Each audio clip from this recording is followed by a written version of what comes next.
Hi, today with me, Tomas Bella, who is the Chief Digital Officer at Denik, the biggest Slovakian newspaper, not only the founder and also the first CEO of the Piano, which is the biggest subscription solution on the media market now.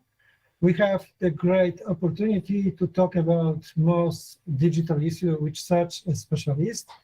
Let me ask Tomas some question about the topics, which is very interesting for many of the publishers. First question is about your diagnosis. Are subscription, I mean paid access to the content created by editors of different types, the most promising trend for publisher when we think about revenue big enough to sustain editorial team? Which is your opinion about it? Is that true or not? Well, it's definitely the biggest trend we have seen in past 5-10 years. We are starting to understand now, so it's not going to be the one solution that will save everyone in the world, from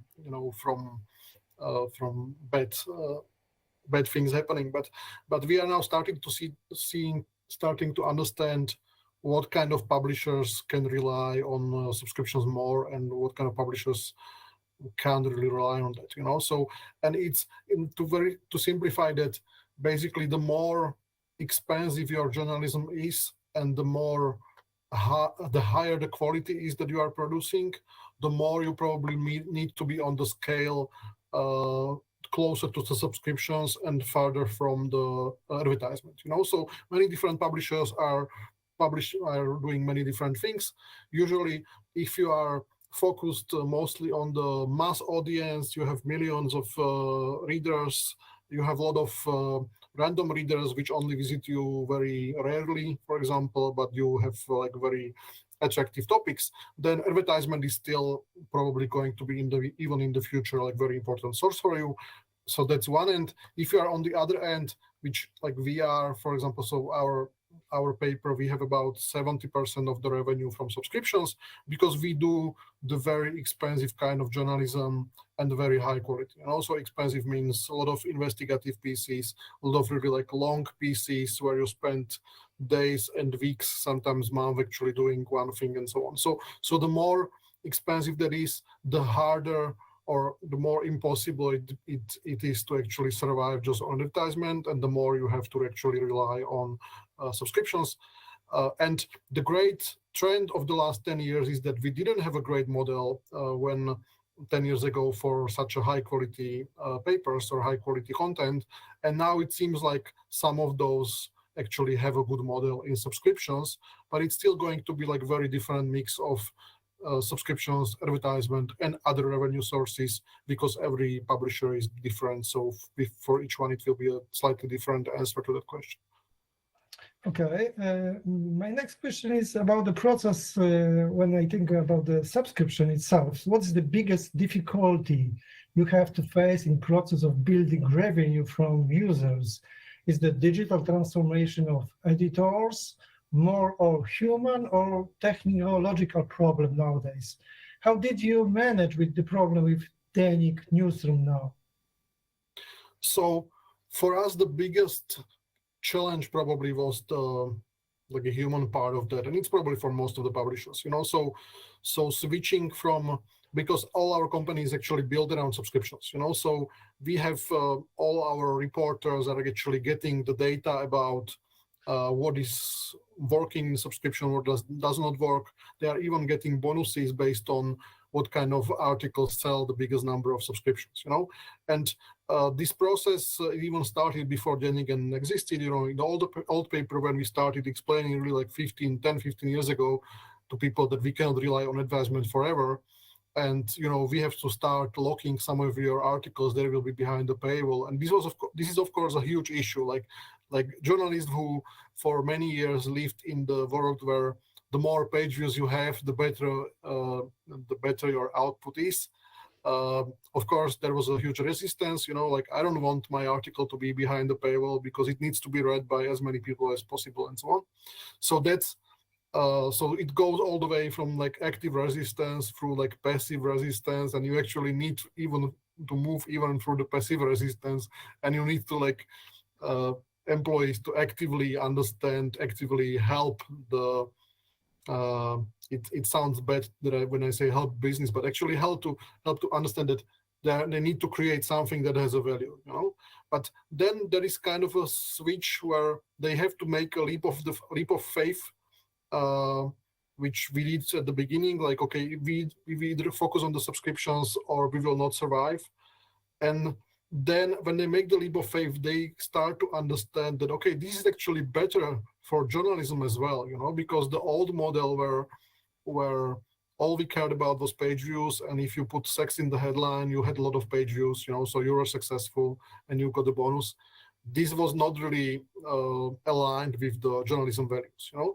But now people will still click on articles about sex, but they will not buy a lot of subscriptions on articles about sex, you know. So, and there's nothing wrong about writing about sex, but so you actually, what we learned is that people actually reward with subscriptions the journalists and the articles that actually create really a lot of value.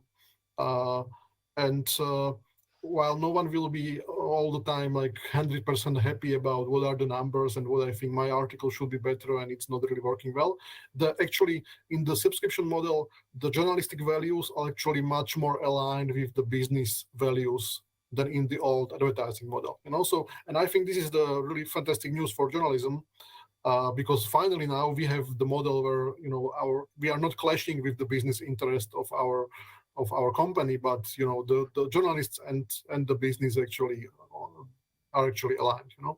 But of course that takes kind of a leap of faith, and I understand when journalists are afraid first. So that's like the changing of the mindset of people. That's of course important. And the second, obviously the technological barriers are there, but they are getting smaller and smaller, you know, every year, you know. So 10 years ago, it was really like a big issue. Now there are a lot of tools that can help you set up subscription system very quickly and very efficiently.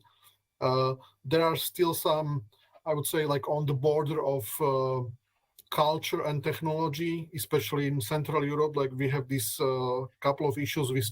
We are in big disadvantage compared to, you know, US. Like we all know that in Poland, in Slovakia, and Czech Republic, for example, people are much less used to credit cards and people are much less used to recurring payments, you know. So always when I'm talking to friends from US and tell them, okay, we only have, let's say we have half of the people paying just once for one subscription, and then they finish, and then we have to persuade them again for another subscription, and again next month, and again next month. You know, they're like completely horrified. Like we couldn't exist, like they are saying that we couldn't exist in US if we actually didn't have this recurring model system. So again, and that's changing. You know, so more and more people, thanks to Netflix and Spotify, more and more people actually are comfortable with paying every month. But that's kind of partly technological, but more like cultural problem. But the technology, of course, it's important part, but now I would say that the human part is actually the issue, and that's where.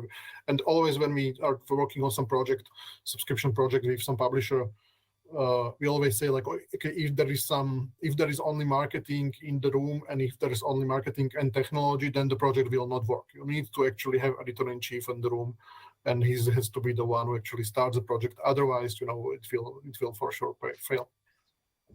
Okay, staying with these topics about the content creation, in one of your last LinkedIn posts, you write that the length of the text published on the Denik website has increased significantly, even double.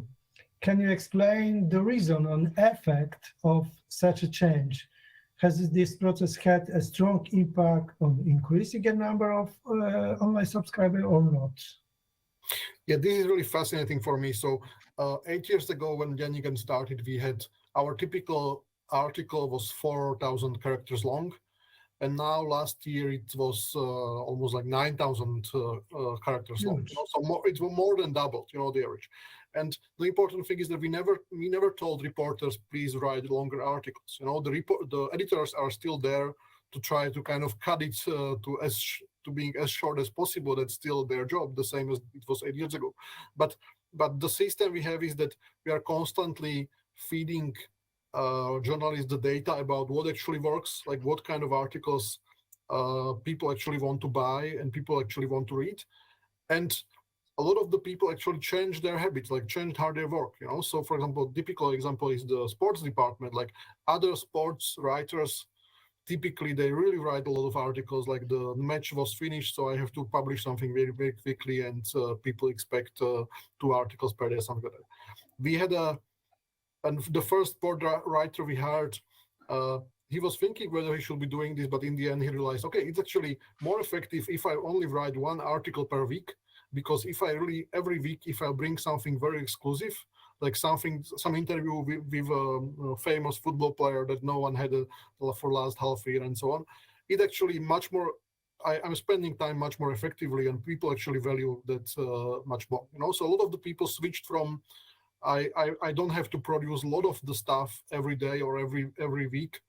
I actually can spend more time on 1 article, and if I can bring something that people haven't seen before and it's really exclusive and it's really some idea that no one had before me, it's actually better for business because it's selling more subscription. And of course, it's better for the journalists because everyone would like to spend a lot of time on just writing 1 article and not trying to come up with 5 new ideas every day and just do something very quickly and move on, you know. So this is another area where we didn't tell them to write longer articles. They just realized after this, like year by year, okay, if I actually think, like stop, if I think more about one thing, if I talk to more people, if I really try to discover some new angle that no one discovered before me, it actually works better. And that's kind of pushing people to longer and longer articles, which actually provide like deeper and deeper insight into the topic. Okay, when we talk about the subscription business model, we can spend more time about thinking about the audience. Can we talk about the audience in this aspect? How important is to understand the audience, as well as to stay close with your subscribers? Is it crucial to build the subscription business model? Could you clarify how Denik maintains this contact? Have you got any special strategy for this aspect? We don't have like any like genius idea that how we would solve this problem. It's definitely the relationship between readers and journalists is kind of healthier when journalists know that readers are actually paying their salaries. You know, it's not advertisers, but it's actually readers. You know, so it's I don't want to say like they are more polite, but they understand that okay, it's readers who are actually, like if someone is writing me an email, I better reply to it because it's not just some random email, but it's actually someone whose money is paying my subscription, you know. So, and we at the beginning we spent some time actually trying to notify reporters, like there is here on this Facebook discussion, there is someone who is asking about your article and so on. But obviously, like the current state of the social media is not really helping to promote like a very healthy debate, you know. So we are still thinking about to do this more effectively. We have one thing that works for us is we have created a closed, like a secret group on Facebook, which is only for subscribers, and we actually verify if they are a subscriber. They only get the link after they subscribe, and this is kind of a safe place where when subscribers can talk to the reporters and they ask a question, and they will always have someone from the editorial actually come and try to answer the question. So that's kind of like a small forum that actually works quite well for us. Another thing that I have to say that, of course, I have a lot of admiration for all the regional media and local media, because this is one of the areas where we failed many times, where we tried to like move from the national one to the regional one. So we opened and shut 2 or 3 different cities because it was not working. Finally, we found one thing that is actually working, and it's actually important for the contact with readers, is that we call it like we are moving to your city, you know. So we let people vote to which Slovak cities we should move our office, right? And then we chose 7 cities, and for 2 weeks we actually moved. We hired accommodation and we hired offices, and we moved quite a lot of people from the capital to actually this city. We published newspaper which was distributed nationally, but it was only about this one city, so everyone, even in the capital, had to read only articles from here. And we are doing a lot of course, events, and we were standing on the, standing on the street and actually talking to people and giving them newspapers and so on, And this was the one thing that worked very well and we saw that this is something that people really appreciate like a lot, that someone from the capital came. And of course, we bring the ministers and we bring all kind of like famous people there for the debates. And quite often, for example, during the pandemics, the Minister of Health, normally people from a small town in the eastern Slovakia would never have a chance to talk to the Minister of Health during the pandemics, but he had to come there because we asked him and he had to accept the invitation. So this was one thing that worked extremely well, that told us, okay, there is clearly a lack of, like, people feel that there is a lack of communication between them and the journalists, and we have to do more of these things. But obviously the scaling of this is a problem. You cannot visit every city. You can visit maybe dozens of cities per year. So how to scale this online, and how to have like a good place to actually have a civil, good quality debate. And allow people to ask questions, and at the same time not to overwhelm your reporters with questions, so because they can't reply to everyone. That's a big issue. Okay, staying with this aspect of the relation with the subscribers, do you provide any special newsletters for the subscribers or not? Yeah, we actually started pushing this quite a lot. So we are now, we are saying that this is one of the key values that you get in the subscription, that you get a subscriber on the newsletter. We have something like 50, 60 newsletters, so it's too many, but we made it really easy for like any reporter to decide, I want to have my own newsletter, and I will be building my audience. So that works quite well. And also, the system that works quite well for us is that we always split most of the newsletters. We split into two groups. So the subscribers will get the full text of the newsletter, and they can read everything there. They don't have to go to the website. It's very convenient. And if you stop subscribing, you are still getting the same newsletter, but it's only first through 3 paragraphs, and then it is cut, and it tells you that, so basically it automatically switches from the content newsletter to marketing newsletter the moment you stop subscribing, and that's first, the emails, of course, are if someone stops reading you on the website, there is not much you can do apart from you only have emails and you have notifications. But the emails are important, of course, for retention, that if everything else fails and he stops going to the website, I can still send him this newsletter. So that's important. Of course, it's also very personal. You still feel this kind of thing that someone is writing to me directly. A lot of people reply to that actually, so that works quite well. Okay, technology is always in the background of this digital business. Let's try to get back to the competence. How important is to build the right team? I mean, this competence, digital skills, easy to acquire, or does it just take time? And this is the long process. Of course, it's a huge issue that, whether the best software developers want to work for us or not. Like the competition is brutal, and why they should work for the newspaper when they can go work for Google and so on. And I think it's important not to give up on trying really to get the best software developers. Like we should not resign to, okay, we will only have the average ones, because we know that, okay, the 10 average ones will do the work of one excellent. For one interesting thing that worked for us is that we found it actually we don't find it hard to find the great technological people. What is helping us is that we are publishing our software as open source. So our subscription software is actually open source. It's free. Anyone can use it. And this is, for example, very attractive for developers. Like they can all go work for some big companies, and they will be working on optimization of some small thing there, and then no one will ever see the result of their work.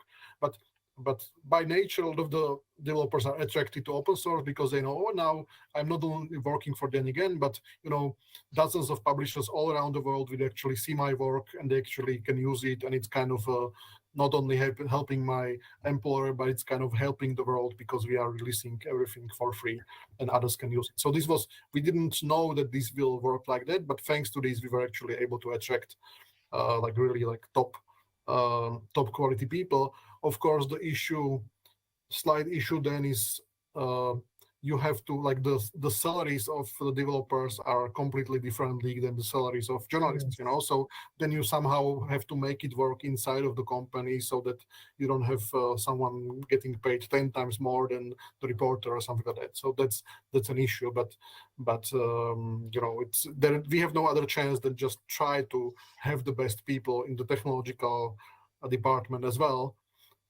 Because otherwise we can still buy some software, but we will not be able to use the software well, and we will not be even able to understand what exactly we need if we don't have the best people in the tech as well. Okay, this is my last question, maybe not the question. Finally, would you like to pass any special recommendation on the publisher, on the local market in Poland, especially? We think about it, weekly magazine with the strong website on some areas. Any special recommendation how to start with the subscription business model, memberships models? Yeah, so it's one good news is that Netflix and Spotify already did a lot of work for you.